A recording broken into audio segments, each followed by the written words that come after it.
Hello everyone, I am Vaishali Kaushik here and again welcome back to my channel. So students, हम लोग part 1 में discuss कर चुके थे कि आपने जो बेसिक कॉन्सेप्ट्स होते हैं रिफ्लेक्शन के, क्या बेसिक कॉन्सेप्ट्स हैं वो हम लोग डिस्कस कर चुके हैं। और इसके बाद आपका जो लास्ट टॉपिक था वो था आपका रेगुलर और इरेगुलर रिफ्लेक्शन के लिए डायग्राम, जो हम लोग डिस्कस कर चुके थे।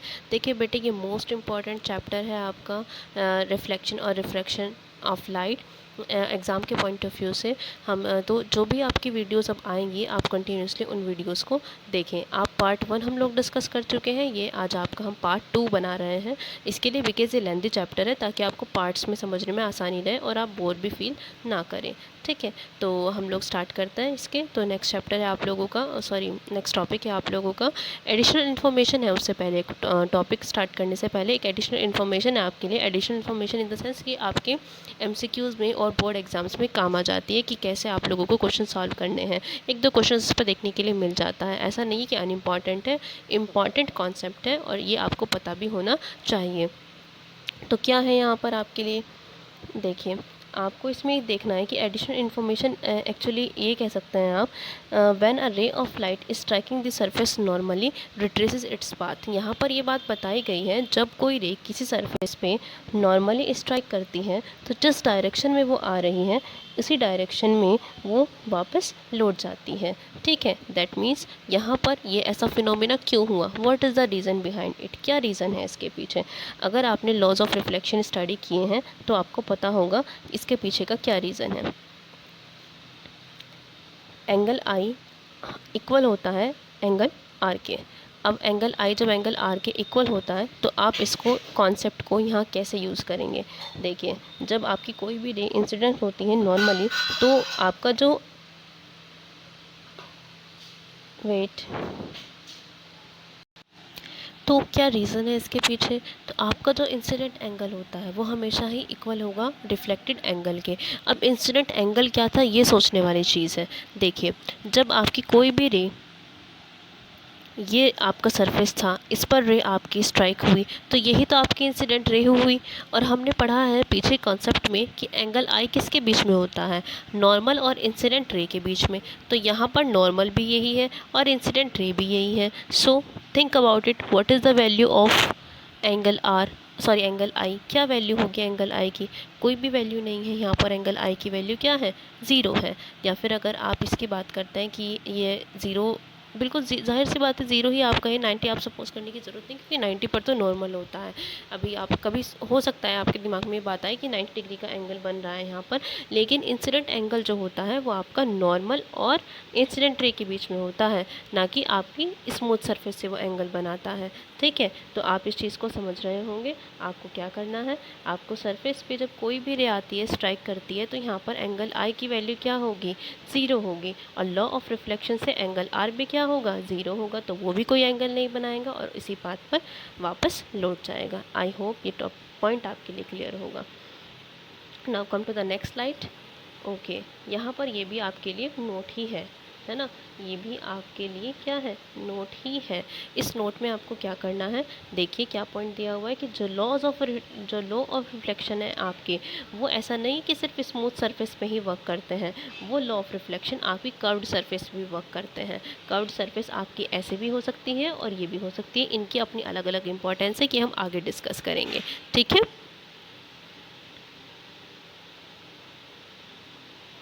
ओके।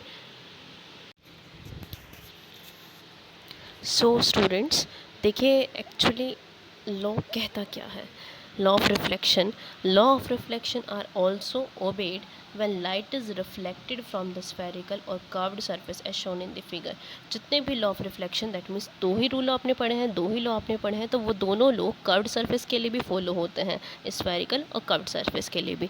आप अपनी फिगर में, या जो आपके सामने फिगर आपको दिखाई दे रही है, आप इसमें भी देख सकते हो।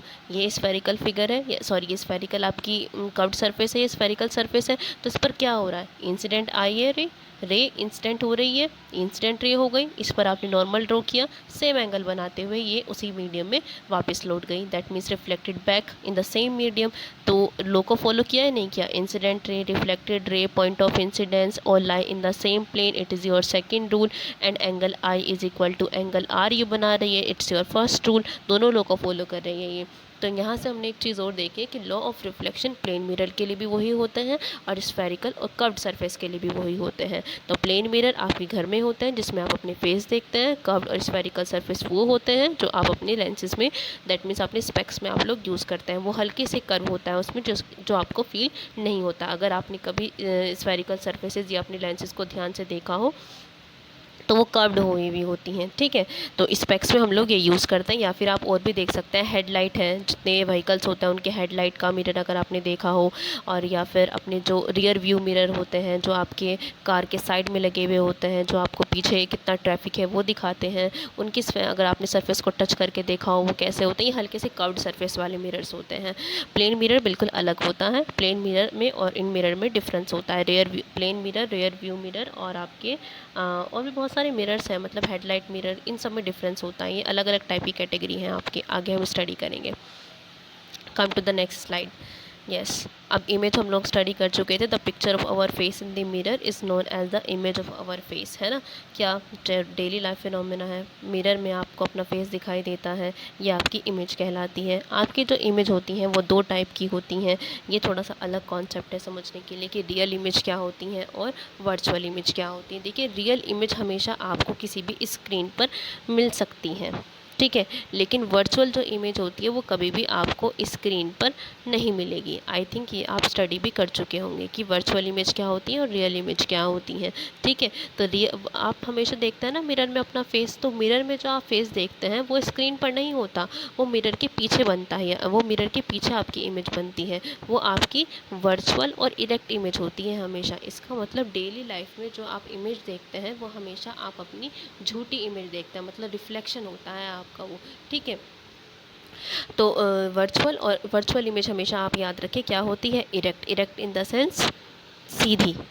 जब भी इमेज आपकी सीधी बन रही होती है इसका मतलब वो वर्चुअल इमेज है। और हमेशा जब भी इमेज आपकी इन्वर्टेड बनती है वो इमेज हमेशा क्या होती है, रियल होती है। लेकिन आप इस कॉन्सेप्ट को ध्यान रखेंगे कि ये जो कॉन्सेप्ट होता है आपका सिनेमा हॉल में, आप कहेंगे कि मैम वहाँ तो जो इमेज बन रही है वो रियल बन रही है लेकिन वो तो सीधी है, ये रियल और इन्वर्टेड है ना। ये जो चीज़ है यहाँ एक कॉन्सेप्ट अलग है, ये आपको स्क्रीन पर मिल रही हैं इमेजेस, स्क्रीन पर इमेज आ रही है, ये आपका रिफ्लेक्शन नहीं है। तो जो चीज़ें स्क्रीन पर मिलती हैं वो रियल इमेज होती हैं, जो चीज़ें स्क्रीन पर नहीं मिलती वो वर्चुअल इमेज होती हैं। जैसे कि सिनेमा हॉल में आप जितनी मूवीज़ वगैरह देखते हैं ये सब रियल इमेजेस होती हैं, ठीक है। और आप कभी अपने जो आइज़ में लेंस है उसका भी यूज़ करके देखिएगा। यूज़ इन द सेंस जो आपके आइज़ में लेंस होता है उसमें जो इमेज फॉर्मेशन होता है उसको देखें आप। अब अपनी आइज़ में तो देख नहीं सकते लेकिन आप दूसरे की आई के लेंस में देख सकते हैं कि उसमें इमेज कैसी बन रही है, सीधी बनती है या फिर इन्वर्टेड होती है। एक्चुअली हमारा जो माइंड होता है वो इन इमेजेस को सीधा फील कराता है हमें, अदरवाइज़ इमेज हमेशा इन्वर्टेड होती है, ठीक है। तो लेकिन जो हमारी सेंसेस होती हैं, जो हमारे माइंड में कुछ सेंस ऐसी हैं जो हमें फील कराती हैं कि ये जो इमेज है वो क्या है, ये इमेज जो है वो कैसी बन रही है, बिल्कुल सीधी बन रही है। आप इस चीज़ का एक्सपेरिमेंट करके देखेंगे तो रियल इमेज और वर्चुअल इमेज में डिफरेंस आप कर सकते हैं। Come to the next slide. देखिए, रियल इमेज हमेशा क्या होती है, रियल इमेज हमेशा मिरर के सामने बनती हैं। देखो, इस form in front of a mirror, mirror के सामने बनती हैं। रियल इमेज हमेशा क्या होती है, इन्वर्टेड होती है। Real image can be obtain on a screen, हमेशा कहाँ पर मिलती है, स्क्रीन पर। जब रेज ऑफ लाइट जो होती है रिफ्लेक्शन के बाद एक ही पॉइंट पर मिले वो रियल इमेज होता है। और कभी कभी ऐसा लगता है कि वो रेज ऑफ लाइट मिलती नहीं है, मिलती हुई फील होती है, तो वो वर्चुअल इमेज के लिए आता है। ये कॉन्सेप्ट भी हम आगे जब इमेज फॉर्मेशन सीखेंगे तो वहाँ पर आपको बताया जाएगा ये वाला concept. When rays of light after reflection do not meet at a point but appear to meet, मतलब वो मिलती नहीं है लेकिन फील होता है कि वो क्या हो रही हैं, वो मिल रही हैं। इसीलिए हम इसको क्या कहते हैं, वर्चुअल इमेज। वो एक पॉइंट पर मिलती नहीं, वो हमें फील होती हैं कि वो एक पॉइंट से आई हैं या एक पॉइंट पर मिल रही हैं। समझ में आएगा आपको आगे, ठीक है। और बाकी वर्चुअल इमेज अभी मैंने क्या बताया था, कहाँ बनती है, बिहाइंड द मिरर। देखो बिहाइंड द मिरर का मतलब जैसे आप लोग देखते हैं अपनी इमेज डेली, वहाँ पर वो कहाँ बनती है, मिरर के पीछे बनती है। वर्चुअल इमेज हमेशा कैसी होती है, इरेक्ट होती है। जो आप अपनी मिरर में हमेशा रिफ्लेक्शन देखते हैं, सीधा प्रतिबिंब देखते हैं, आप अपना सीधा इमेज देखते हैं, सीधा रिफ्लेक्शन देखते हैं, तो ये हमेशा आपका क्या कहा जाता है, वर्चुअल कहा जाता है, क्योंकि ये कहाँ बनता है, मिरर के पीछे, और ये हमेशा क्या होता है, इरेक्ट होता है। ठीक है, तो इसका मतलब आप लोग डेली अपना वर्चुअल इमेज देखते हैं, झूठा। ठीक है, वर्चुअल का मतलब होता है आभासी, झूठ। Okay, now come to the most important topic. यहाँ से आपके मेन टॉपिक्स स्टार्ट होते हैं, जो एग्ज़ाम के पॉइंट ऑफ व्यू से भी मोस्ट इम्पॉर्टेंट है। Okay, so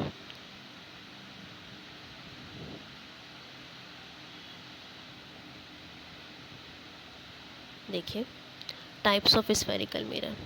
types of spherical mirror, कितने टाइप के स्फेरिकल मिरर हैं आपके पास। स्फेरिकल मिरर्स आपने देखा हुआ है, कॉनकेव और कॉन्वेक्स, दो टाइप के आपके पास मिरर होते हैं, कॉनकेव और कॉन्वेक्स। ये अलग अलग जगह आप लोग डेली यूज़ करते हैं, लेकिन आपको पता नहीं है कि ये क्या है, स्फेरिकल मिरर्स है। ठीक है, अब आपकी कर्व्ड और स्फेरिकल मिरर्स एक्चुअली क्या होते हैं, अगर आपसे पूछा जाए, आप डेफिनेशन पढ़िए 1 मिनट के लिए, आपको समझ में आएगा कि क्या होंगे।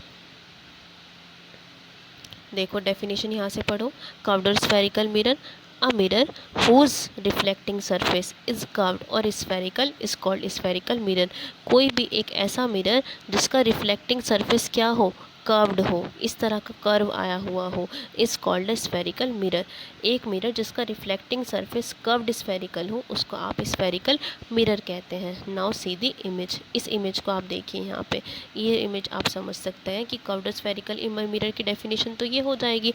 ये एक्चुअली समझिए आप, यहाँ पर जो आपके मिरर्स बनाए जाते हैं वो क्या होते हैं, वो एक होलो स्फेयर होता है, जिसका वो एक छोटा सा पार्ट होते हैं। ये पूरा आपका एक होलो स्फेयर है, इसमें से कट करके आपका जो मिरर है, कर्व्ड जो सरफेस है वो बनाई जाती है। देखो कट करके ये बनाया गया है, क्या बना है ये, कॉनकेव मिरर। किस लिए कहा गया इसको कॉनकेव मिरर, क्योंकि इसके आउटर सरफेस पे क्या कर दी गई, पॉलिश कर दी गई है। एक चीज़ ध्यान रखें हमेशा, मिरर में और लेंस में डिफरेंस होता है, ये आपको पहले भी बताया गया होगा।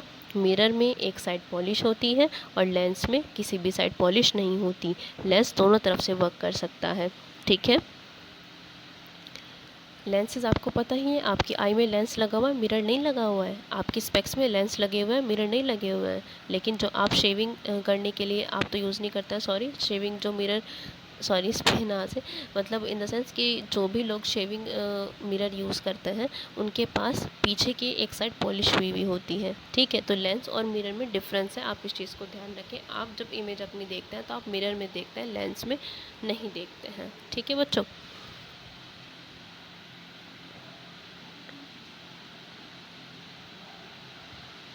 ओके।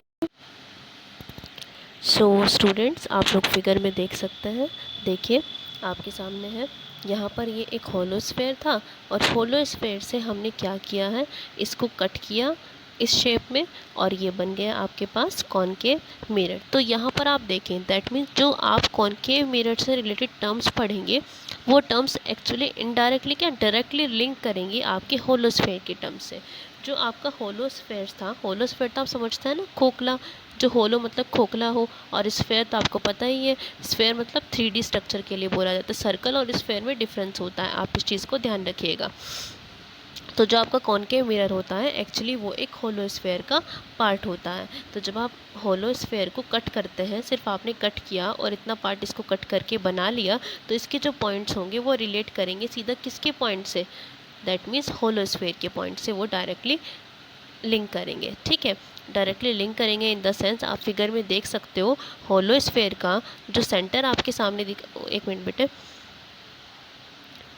होलो स्फेयर का जो सेंटर आपको दिखाई दे रहा है, ये सेंटर ही आपके इस कॉनकेव मिरर का सेंटर कहा जाता है, और इसी को ही आप लोग सेंटर ऑफ कर्वेचर कहते हैं। आप इन पॉइंट्स को नोट कर लीजिएगा, ध्यान रखिएगा, आगे डेफिनेशंस आएंगे आपके पास आगे नेक्स्ट स्लाइड में। ठीक है, तो इसका मतलब क्या नज़र आ रहा है आपको कि होलो स्फेयर क्या था, it is a part of a hollow sphere उसका ही पार्ट क्या होता है, concave mirror. That means we can say that concave mirror is a part of a hollow sphere. जो सेंटर आपका होलो स्फेयर का था वही सेंटर आपका कॉनकेव मिरर के लिए है, और जो रेडियस आपकी होलो स्फेयर की थी वही रेडियस आपकी किसके लिए कही जाएगी, कॉनकेव मिरर के लिए। आप इस चीज़ को ध्यान रखें। It is centre, this centre is known as the centre of curvature and this is known as the radius of curvature.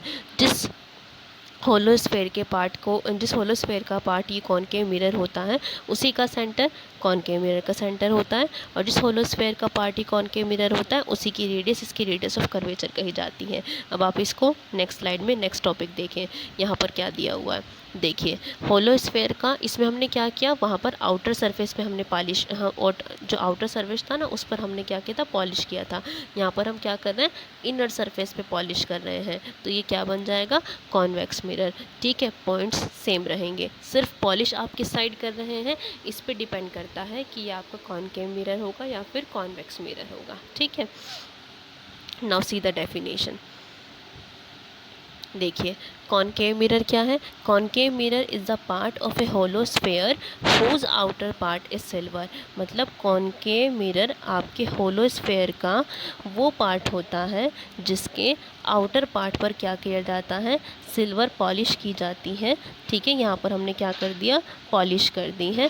ठीक है, and the inner surface act as reflecting surface. और जो ये जो अंदर का पार्ट बचा हुआ है आप इस पर कैसे वर्क करेंगे, यहाँ पर रिफ्लेक्शन होगा, रेज आएंगी, स्ट्राइक करेंगी और वापस लौट जाएंगी। मतलब इस सरफेस के इस वाले पार्ट पर तो हमने कर दी है पॉलिश, और जो रिफ्लेक्शन होगा वो इस पार्ट से होगा, यहाँ पर रेज आएंगी और स्ट्राइक करेंगी। समझ गए आप, इसको बोलते हैं कौन सा मिरर, कॉनकेव मिरर। आप इसको ध्यान रखें। और कॉन्वेक्स मिरर क्या होता है, देखिए पार्ट तो ये भी होलो स्फेयर का होता है, लेकिन हम इसमें क्या करते हैं, इसके इनर सरफेस पे पॉलिश करते हैं, और इसका जो आउटर सरफेस होता है, सॉरी जी, आपका जैसे यहाँ पर आपने क्या कर दिया, पॉलिश कर दिया है, और रिफ्लेक्शन कहाँ से होगा, यहाँ से। ये जो पार्ट है आपका, यहाँ पर रे आएंगी, स्ट्राइक करेंगी और फिर रिफ्लेक्ट होकर के वापस जाएंगी। समझ में आया आपको। Now see the definition again. Convex mirror is a part of a hollow sphere whose outer surface act as a reflecting surface and the inner surface is silver as shown in the figure. जैसा कि आपको ऊपर दिखाया गया था। I hope आपको ये दोनों मिरर क्लियर हुए होंगे। क्लियर है, okay, so students, rest of the topics we will discuss in the next video. So please if you like the video, like, share and subscribe the channel, ताकि आपको आगे की जो वीडियोस आए उसकी अपडेटिंग आपको हो जाए, टाइम से टाइमली नोटिफिकेशन आपको मिले। अगर आपको वीडियो पसंद आप करते हैं तो प्लीज़ लाइक करें, शेयर करें और सब्सक्राइब करें चैनल को। Okay, bye bye, take care.